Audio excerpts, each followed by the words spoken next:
నరేష్ వర్మ దర్శకత్వంలో ప్రమోద్ దేవా, రణధీర్, కీర్తన, స్వర్గం, ముస్కాన్, రాజేందర్ హీరో హీరోయిన్లుగా నటిస్తున్న సరికొత్త చిత్రం మర్రి చెట్టు కింద మనోళ్లు ముహూర్తం షాటును హైదరాబాద్లోని సారథి స్టూడియోలో చిత్రీకరించారు.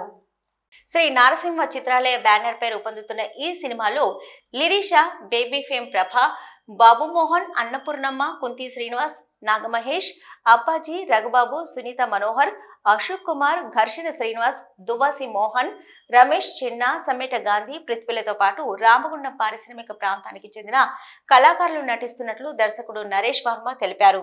సీనియర్ నటుడు మోహన్ బాబు నటీనటులపై క్లాప్ కొట్టగా, రాజు కనకాల తెలుగు ఫిలిం ఛాంబర్ అధ్యక్షుడు దామోదర ప్రసాద్, నిర్మాత సి కళ్యాణ్, టీఎంఏఏ ప్రెసిడెంట్ రష్మి ఠాకూర్ ఈ పూజా కార్యక్రమాల్లో పాల్గొన్నారు. కార్యక్రమంలో స్థానిక కళాకారులు దామరి శంకర్, రాజేష్, రహీం, బాయి శ్రీను, గురుమూర్తి, దయా, నర్సింగ్, స్వప్న తదితరులు పాల్గొన్నారు.